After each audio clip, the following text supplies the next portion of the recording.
Personal notice, danger's my stock and trade. If the job's too tough for you to handle, you got a job for me, George Valentine. Write full details.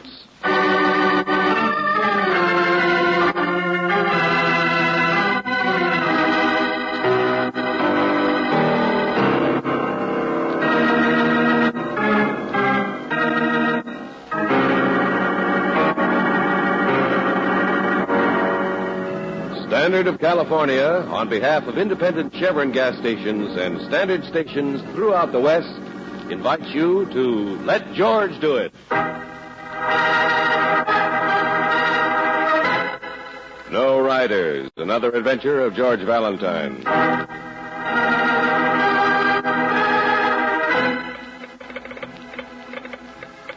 Mr. Valentine, there's a boy needs your help terribly. His name's Floyd Bronson, and he's in terrible trouble. He hasn't got any friends, and they won't let me see him.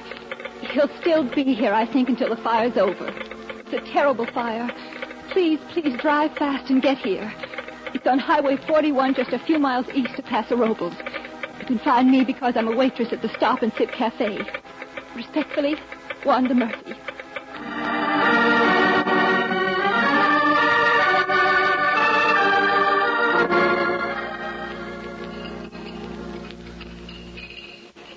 Mudface, where's the coffee? I'm fixing it as fast as I can. Oh, Mr. Valentine. Hey, what's this? I'm so tired. Everybody's tired. Well, Wanda, can't you sit down? Oh, I've been on alone since 6 last night. That's when he was here eating supper. Tommy Tucker, I mean. One that died. The what? He's a truck driver for a San Francisco fur company and... Hey, Mudface, what's this about Tommy? Oh, ask one of the men down the counter, Mr. Evans. They know more than I do. Oh, okay. Salesman, that's all. Sore because Mabel's not here. She's good looking. Yeah, we'll skip it. Now, look, Wanda, I know you're groggy, but in words of one syllable, what's it all about? Yes, and you said something about a fire. We saw carloads of men on the highway. But... Well, that's what I've been doing, feeding all those men. You see, Mr. Valentine, last night a truck went over the grade 11 or 12 miles east of here towards Bakersfield. Went out of control and the driver was killed. Uh-huh. That's Tommy Tucker. And the fire was from the wreck, is that it? Truck caught the grass on fire? Brush and scrub timber, yes. But they were afraid it would spread. They're only just now getting it out. Okay, I follow you that far, only... Hey, boy, what do you think of that old timid Tommy, huh, Mudface? Say, how long's he been on this run, anyway? Oh, George, give me a nickel. Yeah, here. Did you hear me, Wanda? I said, how long's he been on this run, anyway? Thanks, Sancho. That's much better. All right, Wanda. There was a wreck and fire. But you wanted us here for something else, didn't you? Something like a boy in terrible trouble? Floyd Bronson. Okay, let's hear it. He's... well, I don't know what it is exactly, but... Well, I just met Floyd yesterday, Mr. Valentine. Yeah, go on. Well, he was just going through, but I had the afternoon off, and I was sitting here playing records when he stopped by. He sort of talked, and I talked, and I guess we talked nearly all afternoon. Salesmen and truck drivers don't pay much attention to him except a kid about the food. He was different. He liked you, and you liked him. Oh, yes, it's very mutual. I mean, well, he said he'd write to me. He hasn't got a family like I don't either. But he's expecting a very good job down in Bakersfield, and... Anyway. Floyd isn't working now, huh? No, but he's really expecting... I meant yesterday he was going through hitchhiking, right? Yes. He left here late in the afternoon with a farmer who said he'd take him the first few miles. Hitchhiking on 41, going east, right? Yes, sir. The same way as the truck that was wrecked later on. What happened, Wanda? Oh, I don't know. But the first we saw of anything was a highway patrol car coming back here. And inside was Floyd. And they locked him up in that auto court across the highway by the woods. But if Floyd's under arrest, what's it for? Well, he hasn't got any friends or anybody to help. I told you I don't know All right, Wanda. I'll find out for myself. But in the meantime, do something, will you? All right, sir. What is it, sir? Well, I was going to say pour yourself a cup of your own coffee, but... Hey, look, after this, call me George, huh?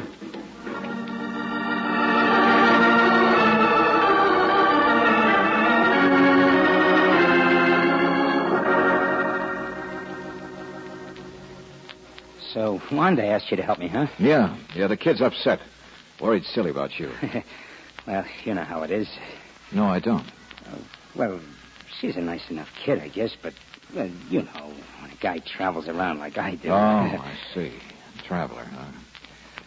Okay, what happened on the highway? Well, nothing. I got a hitch from a farm 5 or 6 miles, and then, boy, nothing had picked me up. Not many cars on 41 at night, anyway. Guess I walked for hours until, well, there it was. The wreck? Sure. Burning like a house afire in the brush, too. I was just wondering where I could get help when... Yeah, when a cop's car came along and you ran. Oh, but just to get out of the way, they're coming fast and, well... Uh-huh. Well, really, Mr. Valentine, that's what happened. That's what happened. Well, Wanda was sure right about one thing, Floyd. If ever a guy needs help, you're it.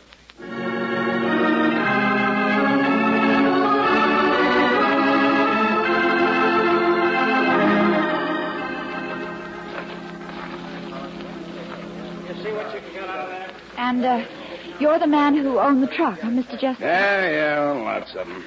Look at this here. Silver foxes he was going to deliver to a store in Bakersfield. Couldn't tell them from parchment now. Stuff's insured, isn't it? Oh, yeah, but it's a headache. Know what happens to wholesale furriers like me? They get bald. Sure not much left of the back of that truck. And this crate of Persian lamb, shish kebab. And the box of chinchilla looks like burned cigar butts. Okay, so you've had bad luck. But Mr. Chester... Oh, Valentine, I'm not complaining just for fun. It's because I've been up all night driving to get her and to see what could be saved. Well, the driver, Mr. Valentine, Tommy Tucker, nicest boy I ever had working for me. I liked him. Yeah, I understand. So, if there's anything funny about this, if it's not just a case of Tommy's clutch or brakes giving out on the grade, well, what about that kid they picked up? You know as much as I do, or the police so far. Mr. Justin, has anyone ever tried to rob one of your trucks?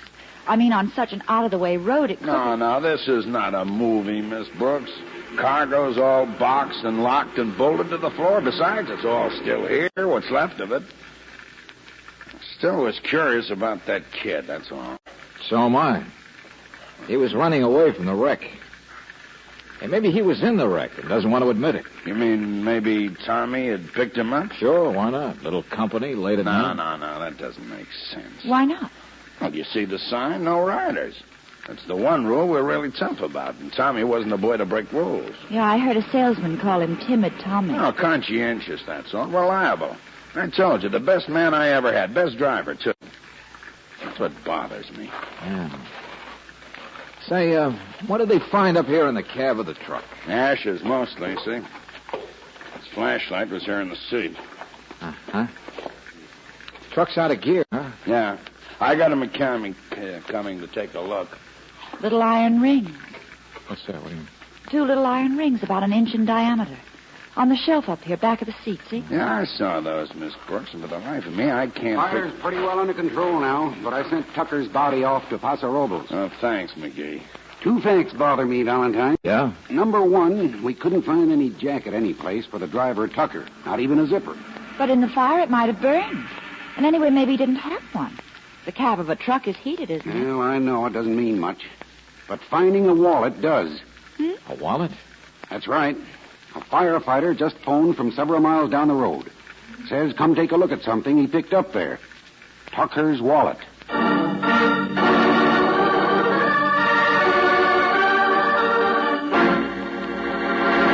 I said you're a liar, Floyd. No, I'm not. I already told you. It'll only take Mr. McGee a few minutes to get back here, Floyd.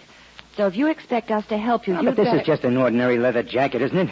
You can buy them like this by the millions at Army Navy stores. You can steal them off bodies, too. No, I didn't. I told you I didn't. I said steal them off bodies. No, it wasn't even on him. It wasn't... Oh, is that so? Well, anyway, I didn't steal it. I was lying there on the ground, thrown from the cab like he was. And, well, I was cold, and I knew I'd have a long way to go for help, and well, so I took it. This was when you just happened by the scene of an accident. Well, sure. And when you looked to see if the driver was dead, you looked in his pocket for his wallet. It was in the jacket, Mr. Valentine. Honest it was.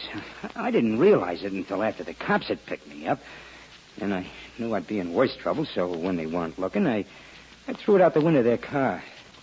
That would explain how it was found down on the road. Boy, when you hitchhike, do you carry a rucksack? What? I know you haven't got one now, but you see these little iron rings? Well, they're what hold the straps of a rucksack. The rest of it was burned, I suppose. Inside the cab of the truck. Well, Mr. Valentine... Now, for the last time, will you tell me the truth? Well, what really happened... Never mind that phony preamble. Well, all right. I was walking down the road, see, and nobody picked me up, and I was worn out, so finally I stood in the middle of the road. Then a sedan came along, didn't even see me. I had to dive for the ditch. It hurt my ankle, and I was still lying there when the flood truck came along. And it stopped? Sure. Driver thought I'd been hurt in an accident. He helped tape up my ankle. He did, here, see it? Only he was such a conscientious jerk, he wouldn't let me ride.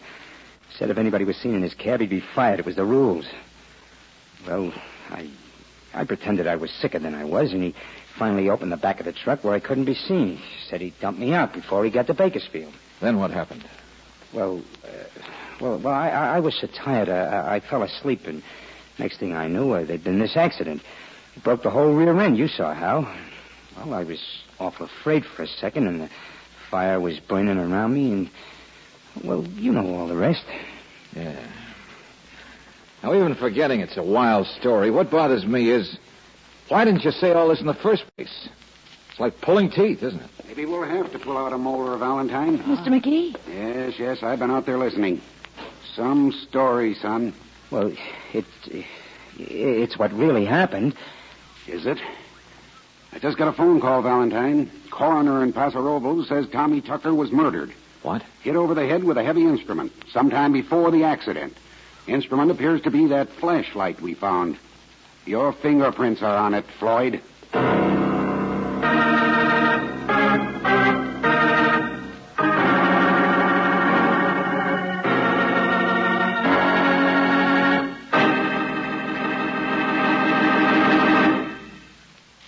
We'll return to tonight's adventure of George Valentine in just a moment. Maybe you're counting on your favorite football team to do its very best this coming weekend.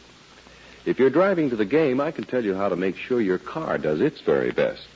What the team does is up to the coach. What your car does depends on your choice of gasoline. Make it Chevron Supreme gasoline, for here's a premium quality gasoline that's climate-tailored. Tailored to the season and to each different altitude and temperature zone in the West. That means peak performance whenever you drive and wherever. Try a tank full of Chevron Supreme tomorrow.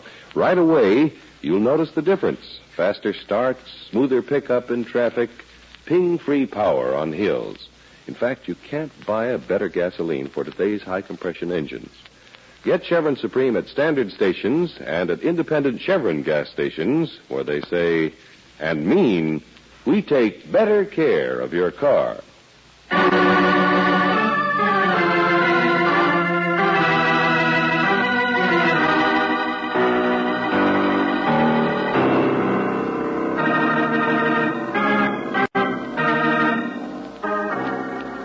Now back to tonight's adventure of George Valentine. You go to a little roadside cafe on Highway 41 east of Paso Robles. You go to help a girl who wants you to help a boy. The girl is plain and lonely. But the boy is a little harder figure. Floyd Bronson was in the wreck of a truck last night, but it's like pulling teeth to get him to tell you about it. And if you're anything like George Valentine, you're never very satisfied with the teeth you extract. Which ones are real and which ones are false? Well, just now, Mr. McGee of the Sheriff's Office has said something which may shed a little light on the subject. Good Samaritan stops to pick up a hitchhiker, then gets brained and robbed for his kindness. Afterwards, it's a good idea to wreck the vehicle, cover up the evidence. I didn't do it. Well, how about your fingerprints on that flashlight? Well, I've been thinking about that. I guess I held the flashlight while he put the tape on my ankle, like I told you. You always seem to have explanations after we tell you what we want explained. Well, sometimes it's hard to remember, that's all. Kid, you watch the world like a card player expecting a crooked deal. Well, don't you know how that makes you look? A Sharpie holding aces in his pocket. Oh, everything I told you is the truth. You can't prove anything is a lie, can you? No, Floyd, I'll say that for you. You don't trip yourself, but then neither does a lizard. Come on, Valentine. Let's go into town and see what else the coroner... Wait a minute, Mr. McGee. Why? I'll send a patrol car back for you. But I just thought of something. I did. You know, well, it is hard to remember. I mean, what really happened. This had better be good. Well, like I told you, I was asleep in the back of the truck, remember? Well, I think I heard voices. Voices? Where? Well, we'd gone over a bump, or maybe we'd stopped. Yeah, that's it. And then, riding along, I heard the driver talking to somebody with him in the cab. Hey, wait a minute. How did you know it was the driver talking? Well, I didn't exactly. I mean, the whole thing was kind of a memory, that's all. Two voices up there. But he must have stopped to pick up another hitchhiker, don't you think? Sure, that must have been it. That must have been. It won't work, son. Who was it told us Tommy Tucker wouldn't carry riders up front? Said he was so conscientious about the rules he wouldn't take a hitchhiker up there. Oh, well, I did, but... Well, I might have been wrong about that. Maybe he just didn't want me to ride up there, you know. Kid, don't make it any worse.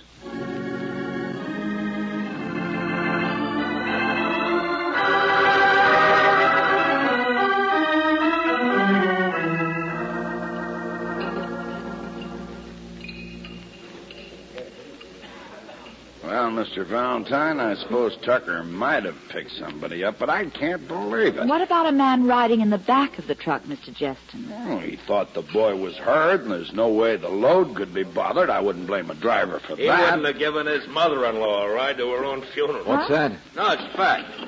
Evans is my name, wholesale plumbing. Just been waiting for a chance to help you guys. Yeah, well, look, salesman. Timid Tommy Tucker, that was my name for him. Oh, a real sweet boy, don't misunderstand me, but... he swallowed the rule book. You know what I mean? Afraid of the powers that be. Now, look, friend. Wait a minute, George. Go on, Mr. Evans. Pleasure, miss. South of King City about a month ago, I ran out of gas and tried to flag a hitch. Along came Tommy, but do you think he'd pick me up? No, not on your 10 type. And that's me, mind you. Travel the same route all the time. A friend, practically, Yeah, you know? I think we get the idea. Thanks. Another funny thing that happened was... Thanks, mister, thanks. No, I doubt if Tommy did pick up a second hitchhiker or that he was carrying anyone in front, Mr. Valentine, or maybe even in the back. Well, at least some of Floyd Bronson's story isn't true. How do you know? How do you know a person's guilty until they've been proven so? How do you? Wanda, come over here, will you? Excuse us. All right, sir. But how Now, do you... you listen to me. I don't get mad at a case just because I don't like the way somebody parts his hair. But that boyfriend of yours can't even look me in the eye. But it's only a habit, Mr. Valentine. Is it? You've been standing around watching everything, scared to death Floyd would get himself in deeper and deeper. It's just that... Oh, well, I knew he'd act that way. Not really stand up for himself right. How did you know, Wanda? Well, even yesterday he told me things that weren't true. What things? Oh, just little things. About jobs he'd had and was going to get. Important people he knew. Places he'd been. Sure. Little boy with a big line. Oh, kid, what you see in a guy like that is beyond me. Mr. Valentine, he doesn't mean to tell things. And gosh, nobody can be perfect. Only I don't even think Floyd Bronson's his name. Holy sister, why didn't you say... Oh, I'm so tired now. I'm not sure, but... Well, he gave me an address I could write to him later on. He wrote it on an old envelope. Only... Well, there was a place where he'd scratched a name out, and it was sort of like his. It was Mickey Floyd. Mickey Floyd, huh? Here. Give me some change for the phone. Long distance. The phone's across the highway at the motel. But Mr. Valentine... Oh, now, relax. Come on, get some change.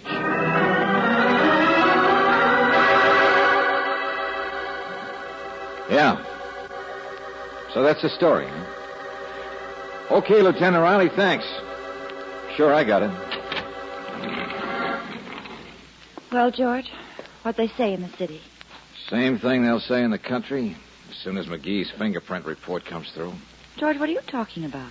Mickey Floyd, alias Floyd Bronson, escaped from a reform school up in Idaho last week. Oh, no. Yeah, that's our boy, Angel. Oh, what are you going to tell Wanda? The truth? She'll just have to get over it. Well, George, at least it explains the way Floyd's been acting. He was just trying to hide who he is. Think again. Which would you rather have happen? Be caught and sent back to reform school, or let yourself be thrown in jail for murder?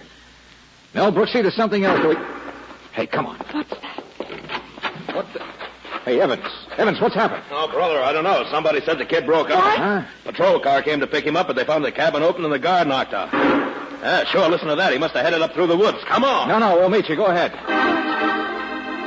Brooks, see if he's running up there. There's nothing we can do. But if Floyd's really got a bad ankle, then he'd more likely head down the other way, wouldn't he? To make a getaway? What do you mean, George? I mean, I ought to have my head examined. I left the keys of my car back in the highway. So long, Angel.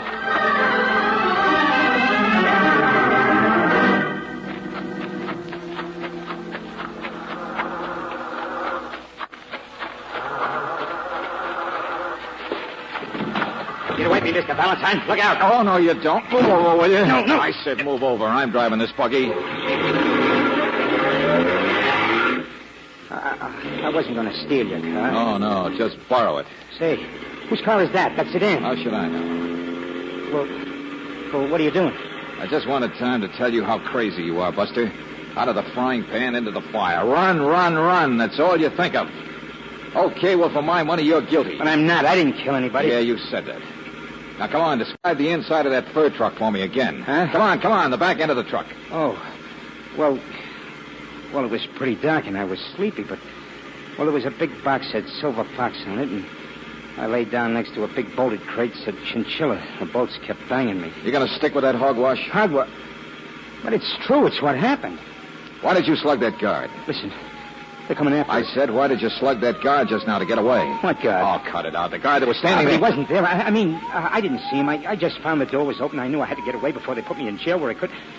Listen, they're closer. Malarkey, isn't it? It's all malarkey. You not slugging the guard. But I didn't. You gonna stick with that stuff? Mr. Valentine. With all of it? Are you? You're liable to start shooting. Drive faster. Now, you listen to me. Are you gonna stand on your feet for once? Look a cop in the eye and say that stuff and make him believe it because you believe it? Mr. Valentine, I'm a little guy. I'm all alone. There's nobody that I can... Look out! They're right behind you. What are you doing? Just take it easy, kid. We're not gonna be hurt. But... Yeah, that's right. I said we. Because I'm right here with you, Floyd. And I believe you. Everything you've said.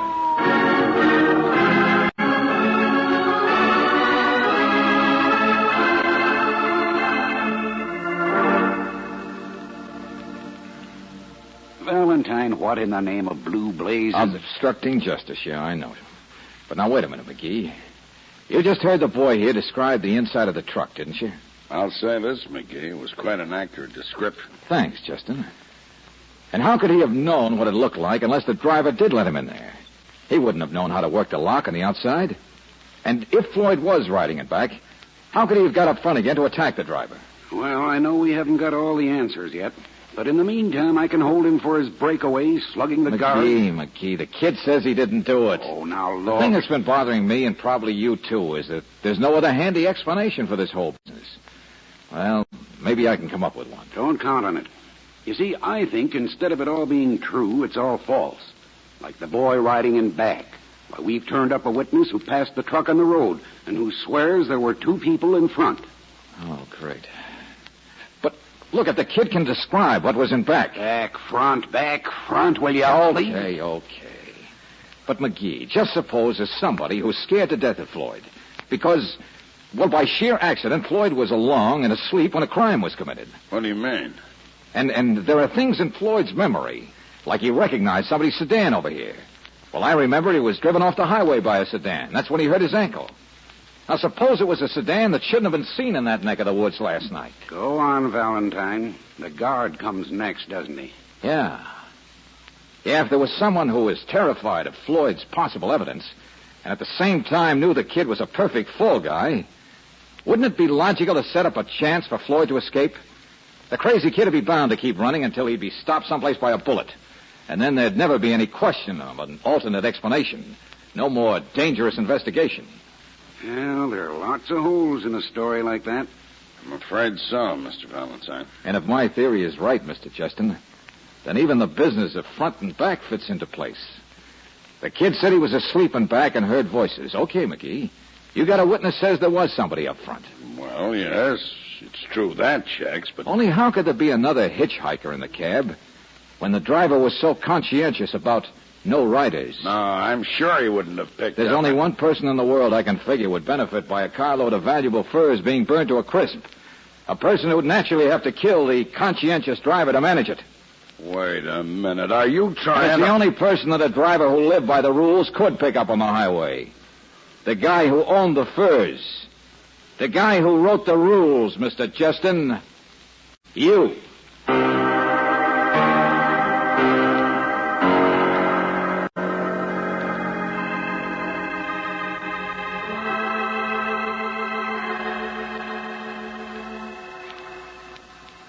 Insurance, Mr. Valentine?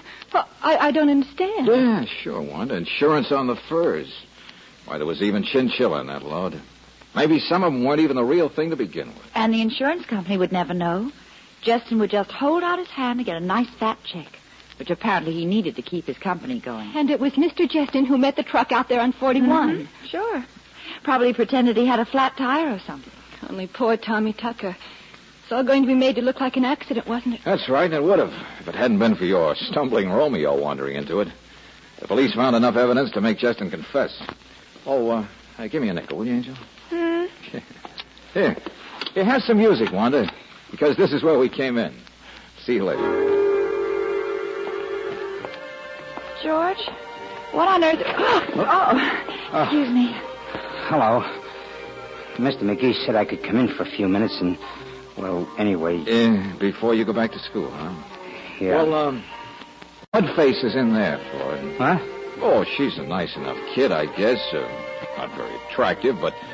Well, maybe if you get a chance to travel around again, you'll meet somebody. Now, wait a minute. Who said she's not attractive? What do you mean, Mudface? Look, Mr. Valentine, I've stood an awful lot of criticism for you, but when it comes to Wanda... Hey, cool off. Go on, kid, get in there. Oh, George. I wonder if he'll ever really grow up, straighten himself out. Brooksy, I think he's already started.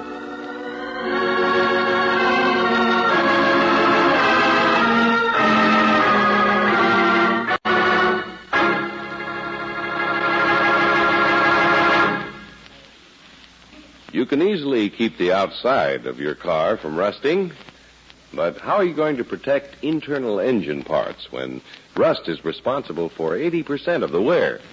That's the rust caused by acid-laden moisture. This moisture settles on cylinder walls and other vital parts the moment you turn off the ignition. The one sure way to prevent it is to use RPM motor oil. For RPM is compounded to keep a moisture-proof film on all parts at all times. Even though your car stood idle for days or weeks, that acid-laden moisture could not reach internal parts. Not with RPM on the job. No wonder this motor oil is first choice in the West. It's the oil that stops 80% of engine wear. Rely on RPM to add years to the life of your car and to keep repair bills at a minimum. Ask for it at independent Chevron gas stations and at standard stations where they say and mean we take better care of your car.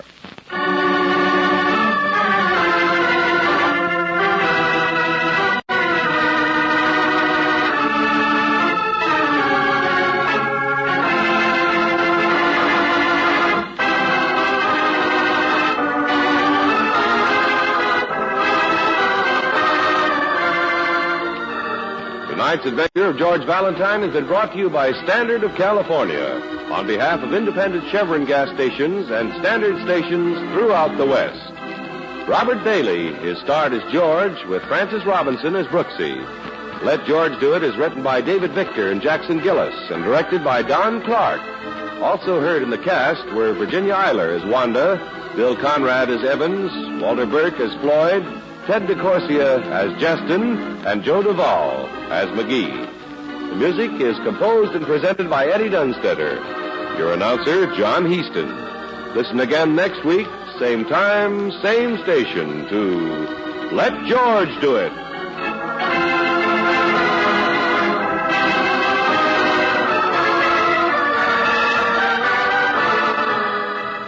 This is the Mutual Don Lee Broadcasting System.